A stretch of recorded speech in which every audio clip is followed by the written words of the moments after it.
Hey, and welcome today to Ask a House Cleaner. I'm super excited that you guys are joining me today. And today I've got a really fun show planned. I've got Sean O'Rourke with me here, and he is the National Marketing Director of Floor Coverings International. And he's going to give us all the deets about how to clean floors properly. And I know we get lots of questions from you guys about cleaning floors. What are the do's? What are the don'ts? How does it work? All the things. So I'm really, really excited to have him here today to join us. So please help me welcome Sean O'Rourke. Well, hello, Angela. Well, hey there. How are you today? I'm doing awesome. One of my concerns is that many homeowners do not understand the difference between a ready to use product and a concentrate. Can you explain the difference to us between that? Because you just mentioned them both. Yeah, obviously, if it comes with a spritzer, I think for the most part, you could be guaranteed that's going to be already pre-diluted. And again, you can't really go wrong.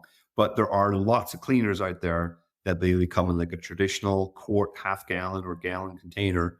And, they look the same. Unless you read the instructions, there's no way to automatically tell if it's a concentrate or it's already diluted.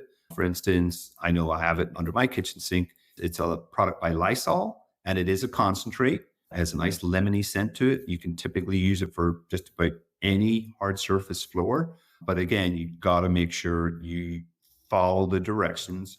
Usually, I'm going to say usually, it's 1 cup per 1 gallon. But again, there's lots of products out there. So just read the instructions.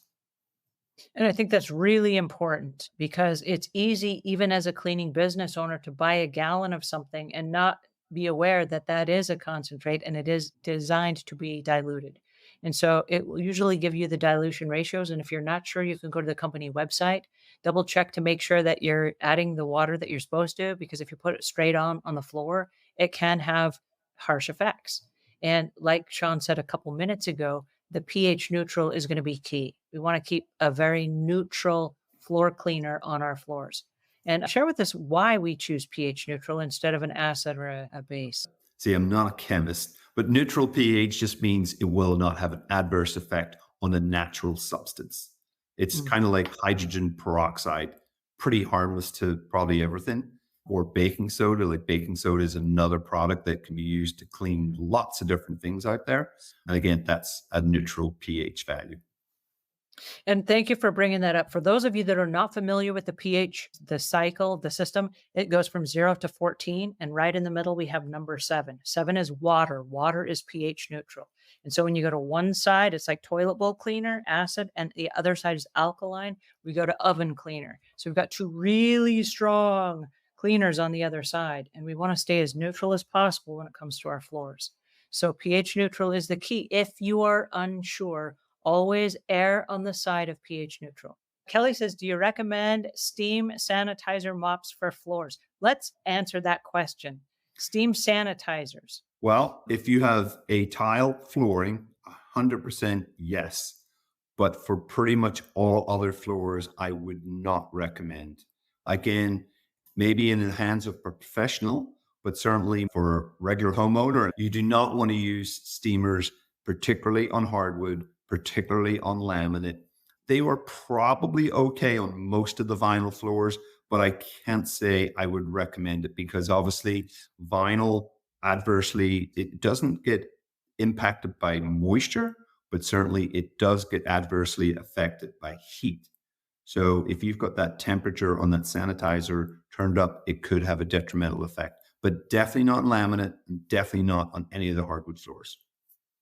If by any chance you have a dog slobber or something that cannot come up, you can use a steamer in very, very small spots, like to pick up that something and for just seconds. Like Sean said, it can damage, the heat can damage.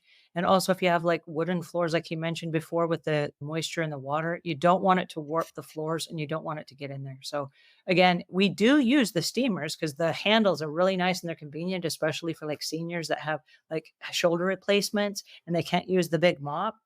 And so just the handles, but again, we're using a dry floor covering that goes right on the head of the mop, or we're using it damp and we're using it as a damp mop. So think damp and dry for hardwoods and laminates, and then the steam for the bathroom where we need to sanitize and clean up, you know, extra things that we get in our bathrooms. And that will also remove hairspray off your ceramic tile flooring. All right, our next question. This is from Random Exploring. Baking soda before vacuuming and using vinegar for vinyl flooring. Options and suggestions. You mentioned baking soda. Share with us how that works. Well, we don't always have accidents at the right time. And if it happens at 10 o'clock at night when you have friends over and someone spills wine or somebody gets something stuck to the floor, obviously you want to clean it and you just don't have that product. Depending on what the stain is, what the surface is, typically you can do a concoction of baking soda and vinegar and maybe a little bit of dishwashing liquid. And that can be used to clean all sorts of greasy stuff. Let's say somebody, they stepped in oil or something like that, or some sort of paint or lipstick. You just create like a little paste, put it on the stain, and then when the baking soda dries, it will take basically, you can use a hard or like a plastic edge. That hard stain will be removed with the baking soda as it dries. So there's lots of home remedies out there. Obviously, hydrogen peroxide can be used to clean lots of items. One of the most difficult things that you can get is obviously like a blood stain on carpet. Certainly, you want to remove any excesses that you can, a little bit of club soda and a little bit of salt, and let it sit there for 15 or 20 minutes, and it will work wonders. Baking soda and club soda will clean probably 95% of every stain you could get in your home.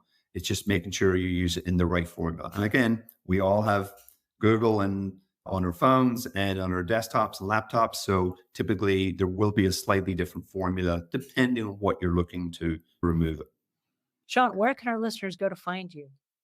Well, certainly we know where to find everything today is go onto Google and just put in flooring near you. We usually come up, but certainly www.floorcoveringsinternational.com. And that will send you to the nearest franchisee. Thank you so much, you guys, for today. This was awesome. And until we see you again, leave the world a cleaner place than when you found it.